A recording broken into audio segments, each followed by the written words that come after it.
What's going on, everybody? It's Ashton, your coach of the Winnipeg Jet Punches, and today I'm excited to bring you back yet another Pokemon Draft League content video. This, of course, being the URDDL.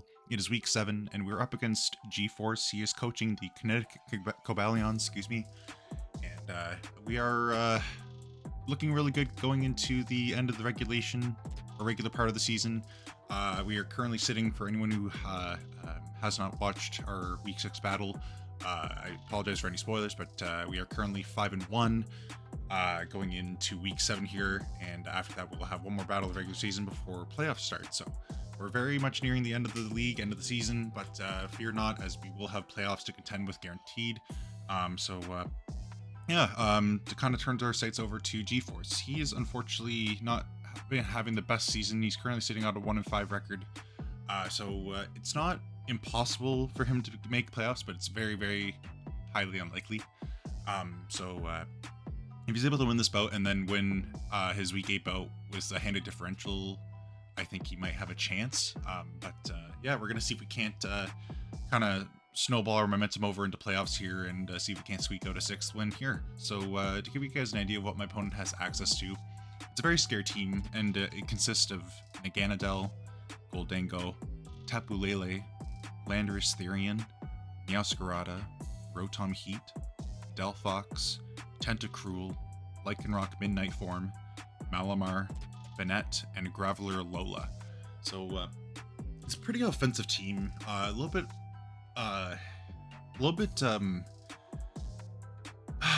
It's hard to figure out a word to describe it as a whole, because every individual mon does really well on the team. I just don't know if it has a great amount of synergy other than the offensive typing of his top 3, maybe even his top 5.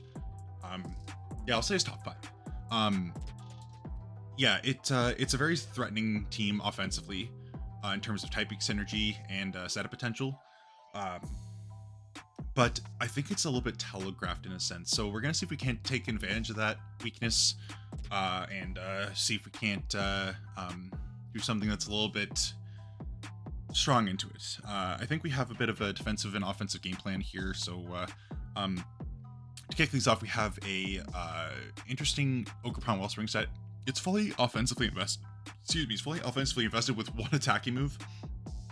And the reason why is because Ivy Cudgel, the water type move, hits everything neutrally or better that isn't the Ylander, which wouldn't appreciate it, the Meowscarada, which wouldn't appreciate it, and the Tentacruel, which wouldn't appreciate it due to its lack of physical defense. So it's a very strangely strong option, is having the Pokemon set up like this with its moveset, because we have Follow Me in order to make it so that Gholdengo and Tapu Lele are not necessarily getting the opportunity to snowball into us.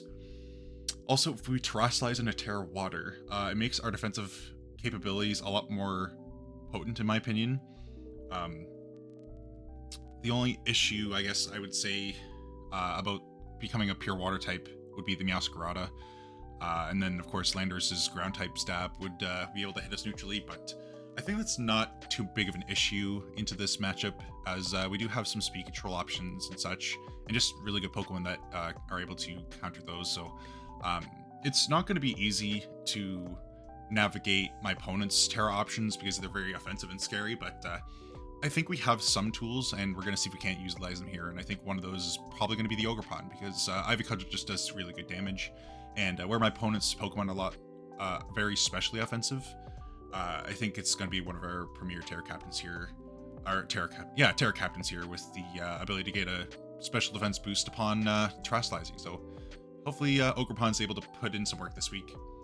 And then we have a fun Tornado set here. It's going to be a very supporting set with Tailwind Rain Dance for our supporting moves. And then we have Bleakwind Storm for speed control.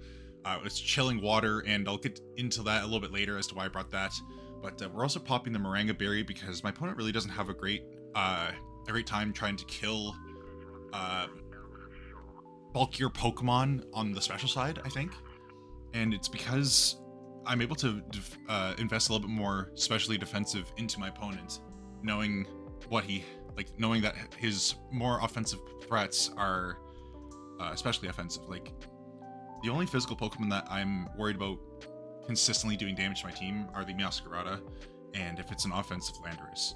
Other than that, there's not a whole lot that I'm overly worried about. I mean, there is things like the Lycanroc Midnight, but I think my team handles that Pokemon pretty well, especially in Tailwind. But yeah, Liquid Storm's kind of good for speed control.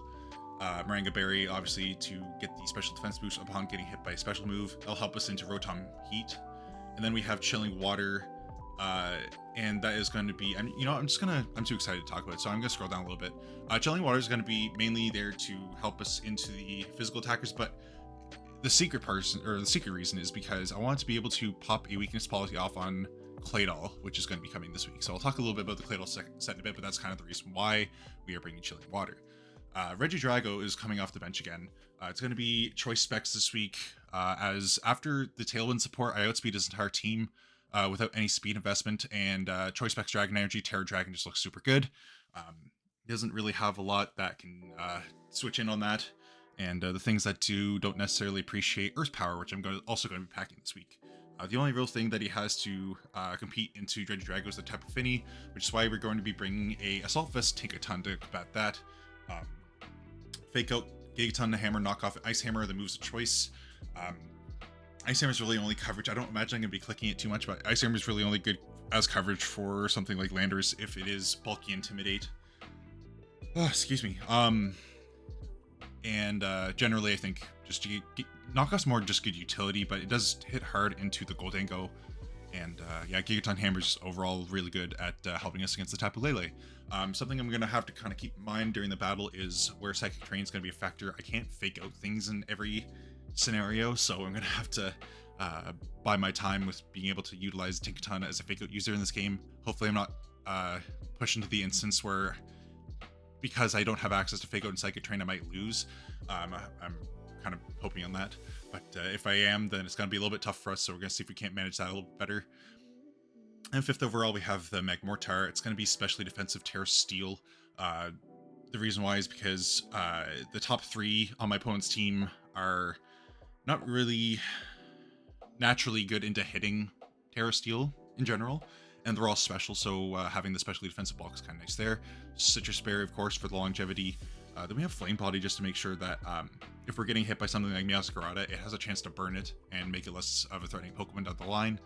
We have Follow Me to ensure that if Meowscarada is on the field, it is targeting this thing and not something that would otherwise take a lot of damage like the Ogerpon. So that's thinking there. And then we finally have CLAYDOL, which will be making its first appearance in the season.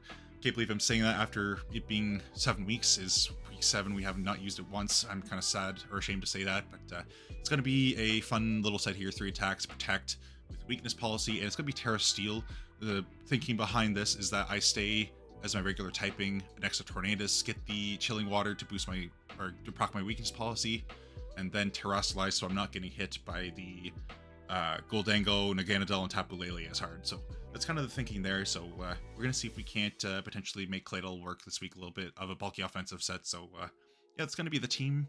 And important to note, another thing I kind of forgot to mention, with the speed investment, I'm also able to outspeed his entire team under Tailwind. So yeah, be in the lookout for CLAYDOL to hopefully make some waves this week. But yep, that's going to be the team. So without further ado, we're going to see if we can't hop on over into our battle against Gforce, and hopefully we can continue our win streak into playoffs. But yeah, I'll see you guys for the battle shortly. All right, I guess it is that time. So we're just going to hop on into it with Gforce and see how the battle goes. Important to note, I made one quick change to the team. I just changed the ability in Tinkaton because I didn't really give it enough thought. It's going to be Own Tempo instead of Mold Breaker on Tinkaton, so I can avoid the Intimidate from Landers. Potentially. Oh, Graveler. Fun. Was not expecting Graveler, but yeah, that's scary. Could be scary. Okay, I'm just going to get the live battle link here.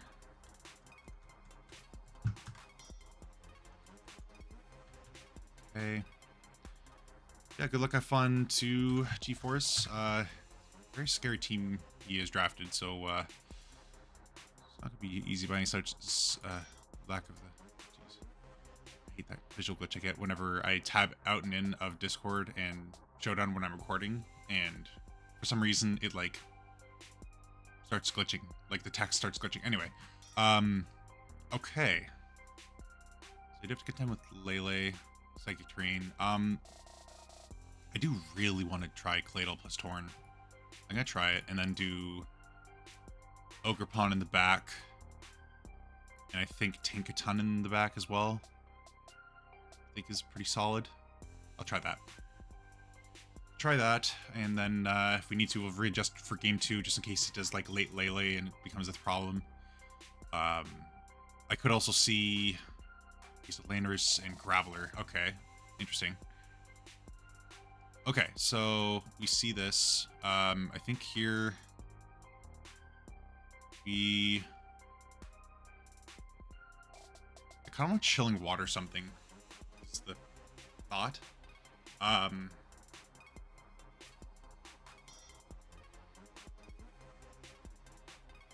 See, so he's TERA Poison Lando and TERA Electric Graveler.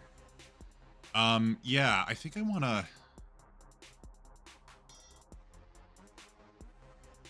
I think I'll Tailwind here, and we'll maybe Earth Power the Graveler.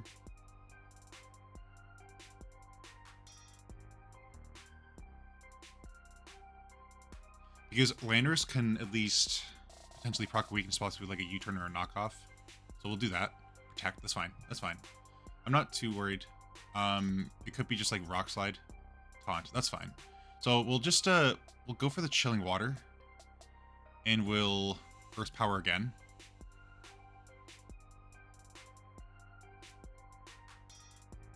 I think we'll side Chilling Water. And we will, I think we'll Earth Power you. If he switches in Rotom, I don't think I mind that. Yeah, we'll just Earth Power.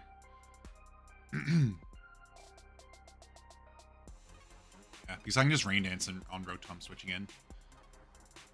And, choose some hits. One day TERA Steel anyway, because that's the plan. Endure, that's fine. Weakness policy up. Earth Power is going to kill. I'm confused why Endure didn't work. Oh, it's because it's sturdy? Wait. Huh. That's interesting. Also, he did U-turn. Can we calc that actually, just to see what kind of Landers it is? I think it's probably important to do. A little 50 though. So it's looking like it's some form of offensive. It did 54, so it's looking like it could be Jolly. Is Adamant possible? Yeah, no, it's Jolly. It's Jolly. It's like max attack. I'm assuming Jolly though. Okay. The Ylander is TERA Poison.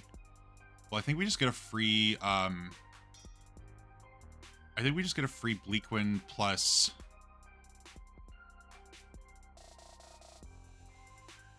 Earth Power into the Ylander.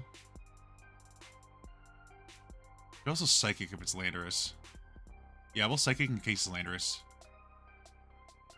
Get the hit on the Ylander. Psychic's got a kill. CLAYDOL's got 2 kills here. And we're gonna get a Moringa Berry popped here against the Gholdengo.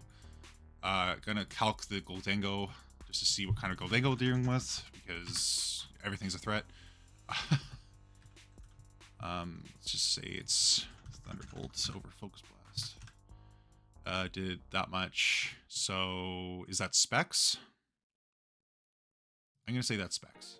So choice Specs. Did 69 to 82, and that did 71. It's pretty sure it's not possible.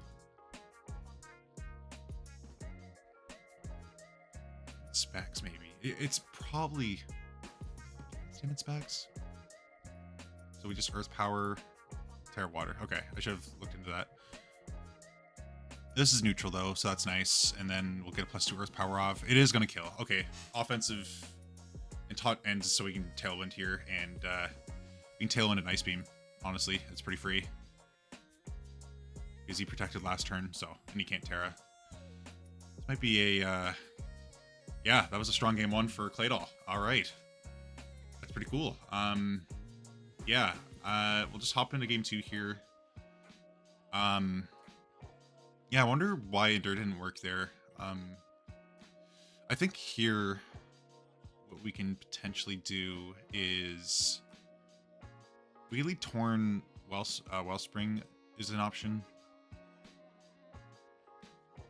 I think I like that. And then we'll do late game Regidrago, maybe. Or I still like Tinkaton in the back, and then late game Drago, Goldango, and Lele. Okay, cool. So we called that. Called that lead. I think here.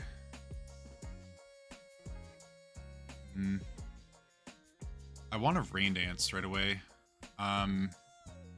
We know it's specs. It's timid specs on this. I kind of want to just use this. This will kill, right? Into Goldango. If it's timid. Well, it doesn't matter if it's timid. But maybe if I TERA, it definitely does. I might just Rain Dance and TERA Water Ivy Cudgel into the Goldango.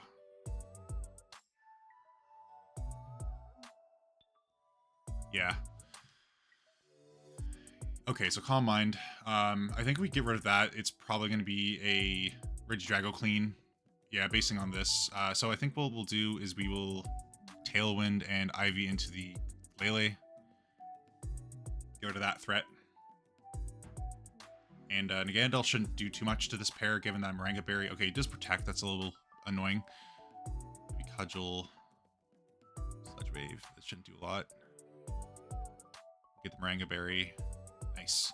It's good. So we will hear just Bleak Wind and Ivy Cudgel Lele. Bleak Wind Storm and Ivy Cudgel Lele.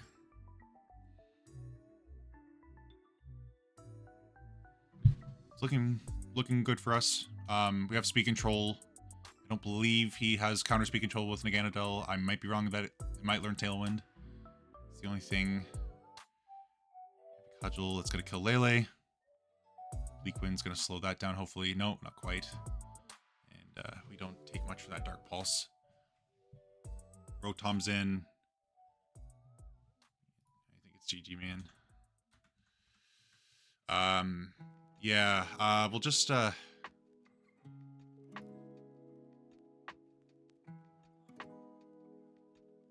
just Bleak Wind and Ivy into the Rotom. I think it's gonna die. Okay. It's gonna drop you down to 11%. Okay, and no poison. Okay. Wow, double 6-0 is pretty dominant here. So the GG's there to Gforce. Unfortunately, I think just we had a lot going for us in this matchup on paper, and we're definitely gonna take it though, just to kind of carry momentum into the next rounds. So yeah, thank you all so much for watching and for the support on the videos, and I'll see you all for the next one. All right, bye bye.